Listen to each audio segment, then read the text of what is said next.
Bonsoir et bienvenue au sein de notre émission politique. Ce soir, nous partons faire un petit tour du côté de la commune de Trois-Rivières avec le maire Jean-Louis Francisque qui est déjà sur ce plateau pour vous adresser ses vœux et bien sûr pour faire un petit tour d'horizon sur cette année qui a débuté, cette année 2023. Jean-Louis Francisque, bonsoir et merci d'être avec nous. Oui, bonsoir à tous, bonsoir à la Guadeloupe. Donc, bien entendu, avant de pouvoir démarrer, nous devons pouvoir adresser les vœux, les meilleurs vœux de 2023 à cette Guadeloupe, au sud Basse-Terre, mais aussi et surtout à ma population de Trois-Rivières, c'est-à-dire nos quartiers et nos cités. Donc, que cette année 2023 soit une année pour vous de la réussite, que la paix puisse encore résider dans vos cœurs, au sein de vos familles, dans vos quartiers, au travail, là où vous êtes, que vous soyez toujours porteur de cette espérance et que la santé soit votre compagnon au quotidien. Voilà, en fait, tous ces vœux pour la Guadeloupe, les quartiers de Trois-Rivières et voilà. Alors c'est vrai que durant cette année, et déjà l'année dernière et tout ça, il y a des gens qui disaient, mais écoutez, moi je ne souhaite plus la bonne année parce qu'on sait bien que ça sera une mauvaise année, donc c'est pas la peine, c'est un peu faire de l'hypocrisie de dire ça, puisque tout le monde sait que les choses sont compliquées et seront encore plus compliquées. Alors est-ce que vous partagez cela? Alors je suis de nature à être quelqu'un rempli d'espoir et d'espérance. Et par conséquent, je ne partagerai pas totalement cette idée. Je dis que le temps de la nouvelle année, c'est le temps des résolutions, le temps où chacun doit pouvoir rectifier ce qu'il est possible de faire, le temps de pouvoir aussi prendre de nouvelles dispositions. Certains prennent des dispositions pour leur santé, d'autres prennent des dispositions au niveau de leur travail. Et par conséquent, non, le temps de la nouvelle année, c'est le temps de l'espoir et de l'espérance. Je pense qu'il faut être dans ce sens, tout en se disant que tout ce que vous pourrez maîtriser, vous pourrez le faire. Par contre, tout ce qui ne dépend pas de vous, vous ne pourrez pas le maîtriser. Voilà. Alors vous êtes aussi, on va rapidement arriver dessus, vous êtes le président du SMGEAG. Qu'avez-vous à souhaiter à ce syndicat en ce début d'année? Alors, au syndicat, à toute cette Guadeloupe, on ne peut que souhaiter que les choses puissent s'améliorer, aussi bien pour ceux et celles qui n'ont pas d'eau, quelles que soient les communes, parce qu'il y a des situations particulières dans plusieurs et dans presque toutes les communes de Guadeloupe. C'est vrai que ce sont des situations inacceptables et en fin d'année 2023, je pense, je l'espère, plusieurs familles, plusieurs quartiers, plusieurs territoires connaîtront des jours meilleurs. Donc voilà, en fait, le souhait pour cette gestion de l'eau au niveau de la Guadeloupe. J'espère qu'au niveau aussi du personnel du SMGEAG, que ce personnel de Guadeloupe soit un personnel solidaire et qu'il n'oublie jamais qu'il travaille pour des Guadeloupéens. Travailler pour des Guadeloupéens, ça veut dire quoi? Ça veut dire qu'on doit se sentir concerné, comme ils l'ont fait, comme d'autres l'ont fait, et qui doivent encore le renforcer, se sentir concernés dans les actions au profit de la population, parce que derrière toutes ces souffrances, nous avons une famille, nous avons des connaissances, nous avons des voisins, nous avons des territoires qui souffrent de ce manque d'eau. Donc il est important que chacun se sente concerné pour pouvoir porter une réponse à cette Guadeloupe qui souffre. Est-ce qu'on peut dire que l'année 2022 a été porteuse de bonnes nouvelles pour vous, de mauvaises nouvelles? Et est-ce qu'au niveau de ce syndicat, vous avez été irrité par moments au niveau de la gestion même? Alors, comme je l'ai toujours dit, et c'est vrai que j'en voudrais toujours au nom des Guadeloupéens à cette préfiguration, j'en voudrais toujours au nom des Guadeloupéens à ceux et celles qui étaient là pendant une trentaine d'années et qui n'ont pas donné de réponse à notre Guadeloupe. Alors aujourd'hui, et depuis 2021, nous n'avons pas cette illusion d'arriver en magicien. Nous avons simplement, en homme responsable, décidé de se dire que nous sommes en Guadeloupe, nous sommes concernés, nos territoires, nos communes, nos sections sont concernées et qu'il était important de commencer à travailler pour la Guadeloupe, permettre à ce que des solutions arrivent. Donc c'est vrai que là, ce soir, il y a des personnes qui se disent « oui, on n'a toujours pas d'eau ». C'est vrai, ça ne veut pas dire que nous partageons ce principe. Nous l'avons subi, nous le constatons. La différence, c'est que nous avons pris en main notre destin en nous disant qu'il faut faire quelque chose. Et à chaque fois que nous portons une réponse, nous en sommes satisfaits. Là où nous n'avons pas encore porté de réponse, nous avons l'espoir de le faire pour que cette Guadeloupe soit dans une autre dynamique, pas dans la dynamique du passé. Le passé est fait, et c'est vrai que aussi les Guadeloupéens, certains se sont réveillés en retard parce que on n'a jamais demandé à ceux qui étaient là, qui ont dilapidé, de rendre des comptes. On ne leur a jamais demandé. Aujourd'hui, nous prenons notre responsabilité. Nous savons que c'est très compliqué. Il y en a un qui a eu à rendre des comptes quand même. Oui, mais aujourd'hui, pour ceux qui essaient de faire le travail, on pourrait être placé sous le banc des accusés. Mais le banc des accusés, non, ce sont ceux-là qui ont permis à ce que pendant des années, que la situation ne soit pas réglée.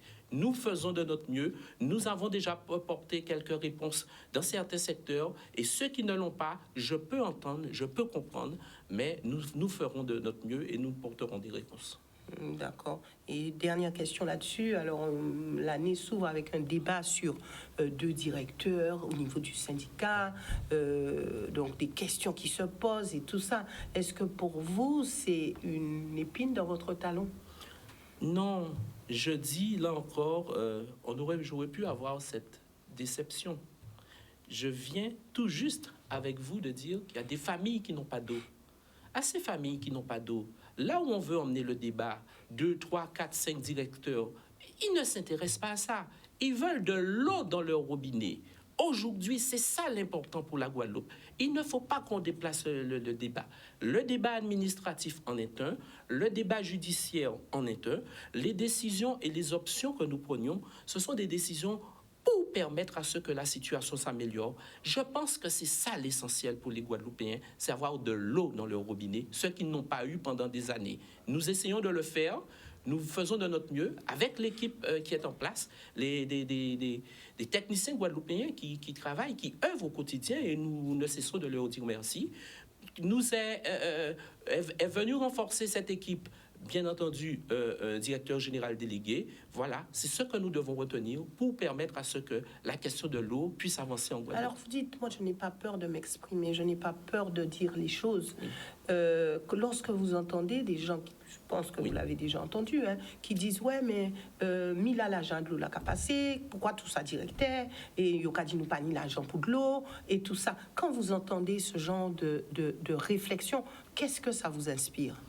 Alors, c'est vrai qu'aussi, on doit pouvoir, et comme dans toute collectivité, il y a la question de l'investissement et la question du fonctionnement. Aujourd'hui, pour pouvoir mener l'eau dans les foyers de la Guadeloupe, il va falloir investir. Investir sur les réseaux, réparer les fuites, ça c'est de l'investissement. S'agissant de la partie fonctionnement, oui, elle est indispensable parce qu'il faut des pilotes administratifs, il faut aussi des techniciens pour pouvoir conduire les opérations, mais je crois que ce qui intéresse la Guadeloupe, c'est du concret. Le concret, c'est quand ils ouvrent leur robinet, qu'ils aient de l'eau. Et donc la question administrative, comme je vous l'ai dit en préambule, je ne pense pas que ça soit l'essentiel pour cette population qui attend des réponses au niveau de l'investissement. Donc 2023, ça sera l'année où il y aura des avancées, où tous les Guadeloupéens auront de l'eau dans le robinet. Est-ce que vous pensez que c'est possible? Alors, ce qui est possible, c'est que la situation d'aujourd'hui ne sera pas la même en 2023. Ça veut dire quoi? C'est qu'il y aura encore des avancées. En 2022, nous avons fait des avancées. Alors, les secteurs qui ont pu bénéficier de ces réponses, c'est vrai qu'on ne les entend pas toujours pour venir s'exprimer et pour dire à la population, oui, nous étions dans une situation difficile, elle s'est améliorée. Les voix que nous entendons sont toujours celles qui, effectivement, et elles ont raison, qui n'ont pas encore de l'eau, oui, ce sont ces voix-là. Je ne peux que souhaiter que les voix qui retentissent dans ce sens puissent diminuer au profit de celles qui pourront dire « bravo, nous avons eu l'eau ». Voilà notre objectif. Nous nous sommes concentrés dessus. Nous allons nous donner les moyens avec les techniciens, avec les différents partenaires, à savoir l'État, le département, la région, le président Harry Chalus, le président Guy Losbar, cette équipe de Guadeloupéens aussi, à leur niveau, chacun dans son domaine, mais mobilisés pour pouvoir porter ces réponses ensemble à notre pays Guadeloupe.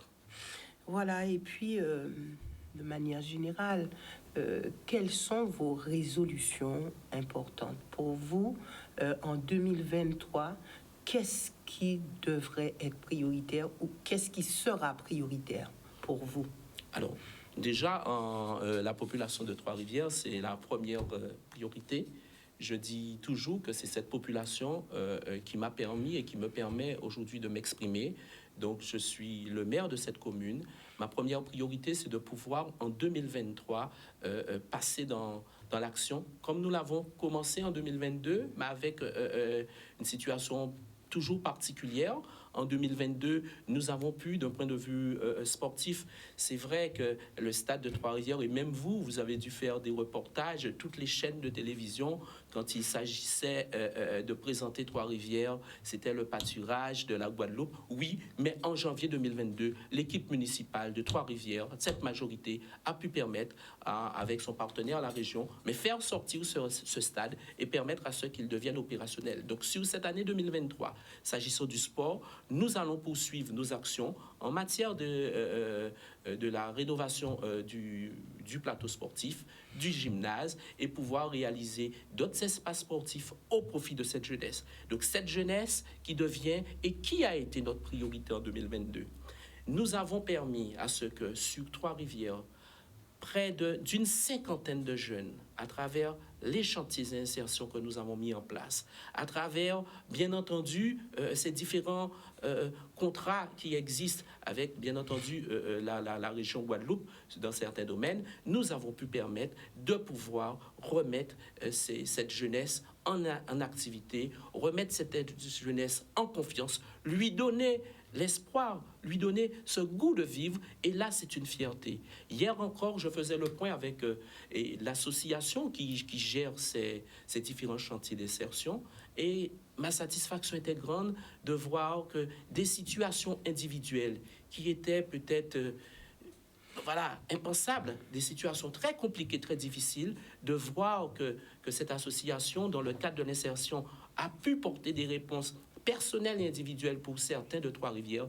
Je dis bravo et nous sommes très, très, très satisfaits de notre action. Nous allons la renforcer sur l'année 2023 au profit de cette jeunesse, au profit, bien entendu, de cette activité sportive, au profit aussi de nos seniors. Mais lorsque vous regardez les promesses faites lors des dernières élections municipales, vous en êtes où concernant vos engagements, concernant ce que vous aviez promis à votre population? À quel pourcentage vous en êtes lorsque vous regardez? Oui, votre question est pertinente. Nous sommes déjà à cette mi-mandat et nous allons pouvoir présenter notre plaquette vis-à-vis de notre population.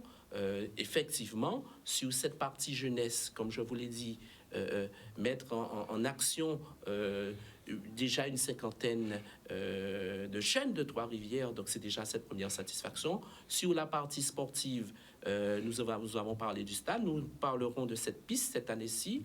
Pourquoi de la piste? Parce qu'effectivement, il faut que nous ayons une piste compétitive dans cette zone de la Guadeloupe. Donc les travaux vont pouvoir nous permettre d'avoir une piste compétitive. Le plateau sportif sera réhabilité au cours de cette année. L'année prochaine, si Dieu le veut, je viendrai pour vous présenter avec satisfaction cette réalisation. Au niveau des quartiers, nous avons dit à la population de Trois-Rivières, la vie de Trois-Rivières, la vie en Guadeloupe, elle se fait dans les quartiers, dans les cités. Et c'est de cette manière que nous avons déjà pu mettre en route avec la collaboration de la population. Nous avons déjà pu mettre en route plus de 6 à 7 comités de quartier et nous allons pouvoir permettre à ces comités de disposer d'un espace. Pour l'heure, nous en avons créé. Cette année-ci, nous avons la prétention de faire sortir et l'ambition de faire sortir plus de deux espaces dédiés pour ces comités de quartier. Donc, c'est dire que nous sommes en train d'avancer dans le cadre de notre programme. S'agissant de l'action sociale, c'est un CCAS dynamique. Ce sont des commissions sociales, ce sont des commissions qui sont dynamiques chez nous, qui nous permettent de proposer à cette population plus d'activités, activités en famille, activités de création, d'initiation au numérique. Donc, c'est dire que les actions commencent. S'agissant de nos réalisations sur les routes, oui, la commune de Trois-Rivières participe aussi activement dans le cadre de la réfection, de la rénovation de certaines portions de route d'un point de vue communal. Nous l'avons commencé, nous allons le poursuivre. Donc Trois-Rivières est une commune dynamique. Alors dynamique, oui. Trois-Rivières, vous dites. Souvent, il y a eu un débat sur le fait que les communes doivent être plus économes, la gestion même du maire doit être plus rigoureuse. Et puis, je mets en parallèle cette loi anti-gaspillage, où il y a pas mal de choses dedans, mais est-ce que vous estimez qu'il n'y a pas de gaspillage? Ça, c'est une première question. Au niveau de la commune de Trois-Rivières, est-ce qu'on peut dire que votre gestion, c'est une gestion rigoureuse qui vous permet de faire face à vos obligations? Alors, la gestion, c'est vrai que la gestion, elle peut toujours être meilleure. À ce jour, la gestion que nous avons nous permet de pouvoir, chaque année, de dégager un excédent de fonctionnement et cet excédent nous permet d'envisager un investissement avec quelques programmations. Alors, quand vous parlez de gaspillage, c'est vrai, quand j'entends, et il arrive que des adversaires en politique puissent venir nous attaquer. Grand Maison à Trois-Rivières, ce n'est pas l'équipe municipale actuelle. Pour ne citer que cet exemple, ça c'était un gaspillage, ça c'était une manière de dilapider les fonds des Trois-Rivières. Là, nous pouvons le dire. Et quand nous entendons que quelquefois des docteurs en politique viennent donner des leçons, nous n'avons de leçons à recevoir de quiconque dans la mesure où ce que nous avons fait aujourd'hui, c'est réparer le plus souvent les erreurs commises, réparer les visions qui n'étaient pas des visions et aujourd'hui rentrer dans l'action avec une population. Alors très souvent, on entend qu'on voudrait perturber la population en lui disant que le maire ne fait rien, mais sachez que la programmation, les réalisations que nous avons prévues dans le cadre de ce programme seront réalisées en totale transparence et dans l'intérêt général. Parce que certains ont beaucoup utilisé ces termes intérêt général, mais à partir du moment que leurs intérêts individuels étaient touchés, là, on ne parle plus d'intérêt général. Et moi, je suis prêt à jouer carte sur table. Cette année-ci, je vais dédier cette année au dire. Il faut dire les choses. Je suis prêt à dire les choses. Qu'est-ce que vous n'avez pas dit jusqu'ici? Qu'est-ce que je n'ai pas dit jusqu'ici? Mais en fait, le plus souvent, je réponds aux questions qui me sont posées. Mais sachez que, quel que soit le domaine, qu'il s'agisse de l'eau aujourd'hui, SMGEAG ou ailleurs, qu'il s'agisse de la commune de Trois-Rivières, je suis prêt toujours à pouvoir parler en transparence à cette population, lui dire les choses, expliquer. Malheureusement, on se retrouve avec encore toujours ces pouvoirs politiques de l'opposition qui, très souvent, utilisent un peu la méconnaissance sur certains domaines pour pouvoir influencer, pour pouvoir diriger une partie de la population vers une réflexion qui n'est pas réelle. Nous avons dit que sur notre gestion, nous voulons d'une gestion saine au niveau du personnel. Au niveau du personnel de Trois-Rivières aujourd'hui, c'est vrai que nous sommes à l'heure du bilan. Quand j'entends que certains parlent d'avancement, de création, je suis prêt à mettre mon bilan, c'est-à-dire à démontrer ce que j'ai pu faire depuis 2017, 2018, 2019, 2020 à aujourd'hui, en termes d'avancement, en termes de reconsidération, en termes de valorisation au profit du personnel. Il est vrai que vous n'allez pas réussir à tout faire. Il est vrai que vous aurez encore des frustrations. Mais ce que je leur dis à ceux qui sont frustrés, ça fait 40 ans que vous y êtes. Ça fait 40 ans que vous n'avez pas été reconnu. Vous ne pouvez pas me reprocher, après 2 ou 3 ans, de n'avoir pas pu vous reconnaître. Parce qu'il y a des situations compliquées, mais nous sommes là, dans une ouverture. Les Trois-Riviériens, dans l'organisation, dans l'organigramme de Trois-Rivières, se retrouvent. Nous faisons en sorte à ce que les chefs de service puissent avoir cette considération pour leur commune, travailler, piloter, accompagner aussi des jeunes de leur commune. C'est ça l'important pour nous. Mais avec ceux qui le veulent, encore cette année-ci, nous allons pouvoir poursuivre au niveau de cette organisation et nous allons travailler avec ceux qui le veulent, avec ceux qui veulent s'investir, avec ceux qui veulent donner de l'amour aux Trois-Rivériens. Parce que quand un administré se présente à la collectivité, je ne demande qu'une chose, c'est qu'il soit reçu en qualité. Alors pour poursuivre, alors là, ça sera la partie changement pour cette année 2023. Nous avons parlé de gaspillage, de la loi anti-gaspillage, mais alors pour les fast-food, par exemple, de la vaisselle réutilisable, bien sûr, pour les services sur place. Qu'en pensez-vous? Mais c'est tout. Vous savez que nous sommes dans cette période où nous devons faire attention à tout, faire attention aussi à l'environnement et aussi savoir consommer avec les moyens qui sont à notre disposition. Donc, on ne peut pas se permettre de gaspiller.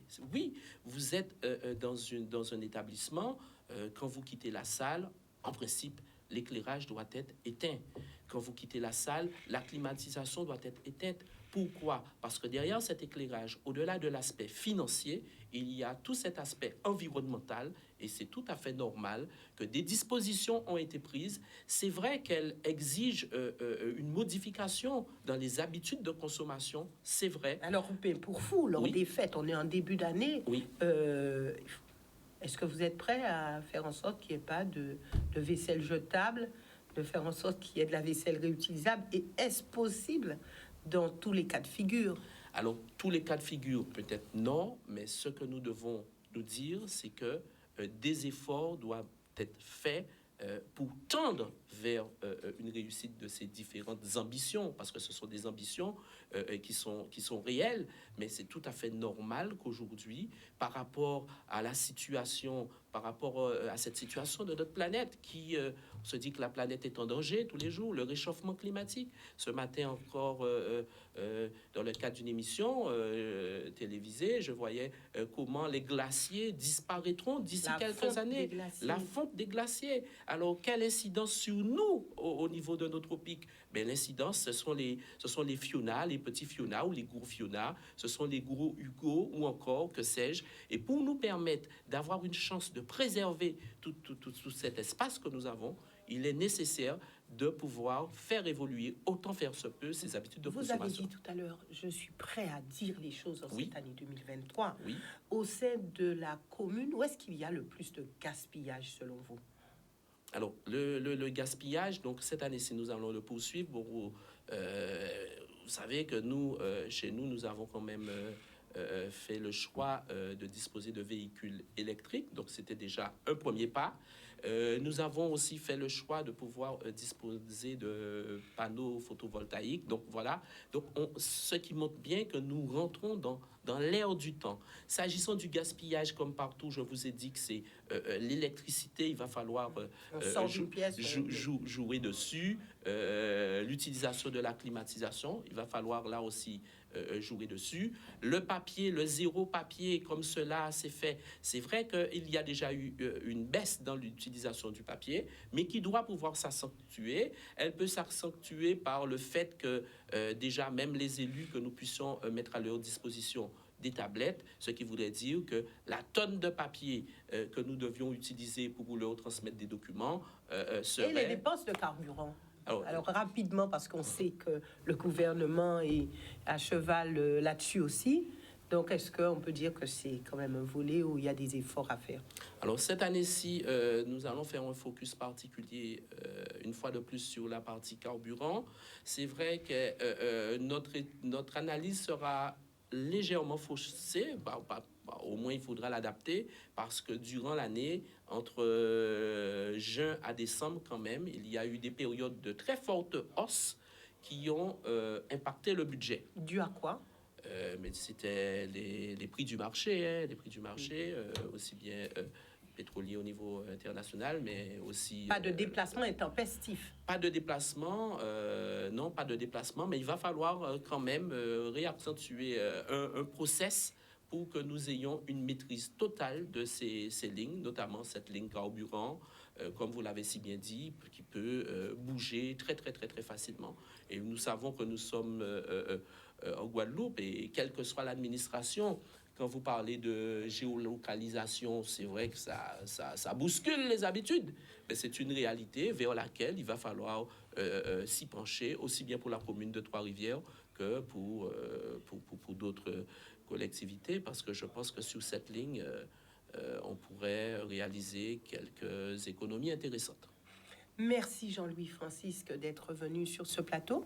Merci aussi à vous, téléspectateurs, de nous avoir suivis, et nous poursuivrons le cours de nos émissions politiques de début d'année 2023. Prenez soin de vous. Excellente soirée. C'est combien de minutes?